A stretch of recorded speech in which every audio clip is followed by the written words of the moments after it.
फ़कीर और मिस्कीन किसे कहते हैं? फ़कीर और मिस्कीन में क्या फ़र्क होता है? मिस्कीन वो होता है जिसके पास बदन छुपाने के लिए और खाने के लिए कुछ ना हो। बदन छुपाने के लिए कपड़े भी ना हो और खाने के लिए भी कुछ ना हो।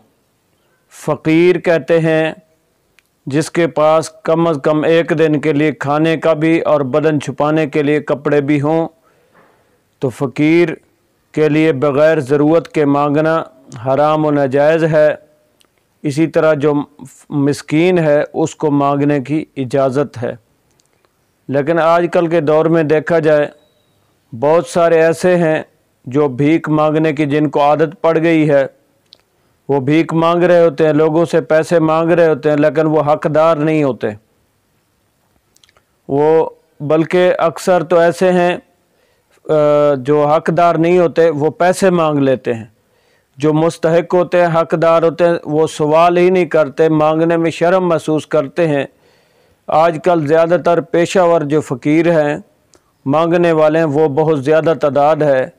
और बाज़ औक़ात तो ये देखने में आता है कि जो मांगने वाला है लेने वाले से भी उसके पास ज़्यादा पैसे निकल आते हैं, ज़्यादा उसके पास माल दौलत, और फिर मांगने की आदत पड़ जाती है। फिर वो सारी ज़िंदगी मांगने पे ही रह जाते हैं। एक को पकड़ा, पूछा उससे, बता तेरे पास कितने, जब चेक किया तो उसके पास 50,000 रुपये थे। तो इसलिए हर एक को भी नहीं देना चाहिए और जो मुस्तहिक को उसको देना चाहिए। और इसी तरह कोशिश करें कि खाने की कोई चीज़ लेके दे दें बजाय पैसे देने के, तो इससे उनकी जो आदत है वो ख़त्म हो जाएगी। वैसे भी खाना खिलाना सवाब है, बायस बरकत है। बजाय पैसे देने के उन्हें खाने की चीज़ लेकर दे दें ताकि जो उनकी पैसे वाली लत पड़ी है, जो आदत है, उनको वो ख़त्म हो जाए। हाँ, जो मुस्तहिक होते हैं उनकी पहचान ही ये होती है कि वो मांगते नहीं किसी से, वो किसी से सवाल नहीं करते। तो इस तरह के लोगों को देने का सवाब भी बहुत ज़्यादा होता है। और कोशिश करें जो मस्जिद में सवाल करते हैं तो इससे भी उन्हें समझाया जाए कि मस्जिद के अंदर ज़ाती तौर पर सवाल करना ये भी सही नहीं है। मस्जिद के अंदर सिर्फ़ अल्लाह ताला की ज़ात से ही मांगना है। तो सवाल करना है तो मस्जिद के अंदर ना करें। और इतने तक आता है जो मस्जिद में सवाल करता है उसको देने वाले भी गुनाहगार होते हैं।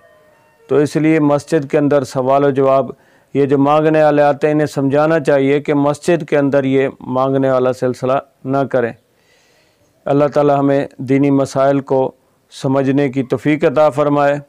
आखिर में गुजारिश है, हमारा जो यूट्यूब चैनल है दीन इस्लाम ऑफिशियल, इसको सब्सक्राइब भी करें और बेल आइकन पर क्लिक भी करें ताकि जो हमारी मज़ीद वीडियो हैं आप तक बर वक्त पहुँच सकें। उस्ताद साहब के बयानात सुनने के लिए उसमें खुतबात जुम्मा भी हैं, दर्स निज़ामी के असबाक भी हैं और दीगर बयानात भी हैं, दुरूस कुरान भी हैं। आप ख़ुद भी सुनें, अपनी औलाद को भी सुनाएं और दूसरों को भी इसकी दावत दें। इसका फ़ायदा ये होगा, सबसे पहले हमारे अक़ीदे की इस्लाह होगी और दूसरे नंबर पे हमारे अमल की इस्लाह होगी और तीसरे नंबर पे हमारी अखलाकियात की इस्लाह होगी। ये बहुत बड़ा इल्मी ख़जाना है।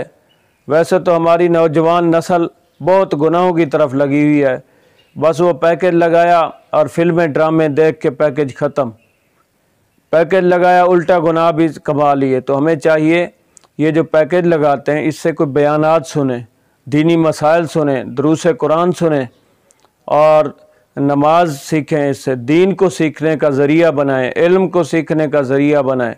उमूमन आजकल यही होता है, पैकेज लगाया और गाने फिल्में ड्रामे देख के टाइम ज़ाया करके छुट्टी। तो इसलिए हमारी जो नौजवान नस्ल है उनको चाहिए वो इससे कुरान मजीद पढ़ें, कुरान मजीद सीखें जो सिखाते हैं इस पे, और दर्स कुरान सुनें और दीनी और इस्लाही बयानात सुनें।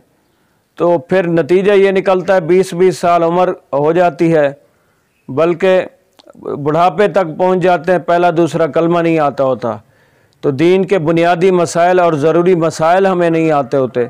उसकी वजह यह है कि जो टाइम होता है वो हम ऐसे गपशप में गुजार देते हैं, उठने बैठने में गुजार देते हैं। रोज़ाना कम अज़ कम एक पारा तिलावत कुरान मजीद की करें और फजर के बाद सूरह यासीन शरीफ की तिलावत करें। इसी तरह ज़ोहर के बाद सूरह फतह शरीफ का आखिरी रकू पढ़ें। इसी तरह असर के बाद सूरह नबा शरीफ की तिलावत करें। मगरिब के बाद सूरह वाक़िया शरीफ की तिलावत करें और इसी तरह इशा के बाद सूरह मुल्क की तिलावत करें। तो इसकी इतनी बरकत है, फरमाया जब कोई शख्स सूरह मुल्क की रोज़ाना तिलावत करता है वो फौत हो जाता है, जब कब्र में जाता है तो सूरत मुल्क जाकर उसकी तिलावत करने वाले जो है उसके बारे में झगड़ा करती है अल्लाह रब्बुल इज़्ज़त की ज़ात के साथ, और अल्लाह की बारगाह में ये अर्ज़ करती है, मालिक या मुझे कुरान से मिटा दे या फिर मेरे इस पढ़ने वाले को अज़ाब ना दिया जाए। अल्लाह ताला हम सबको अमल की तौफीक अता फरमाए। आमीन बिजाहि नबिय्यिल अमीन व सल्लल्लाहु तआला अला हबीबिही।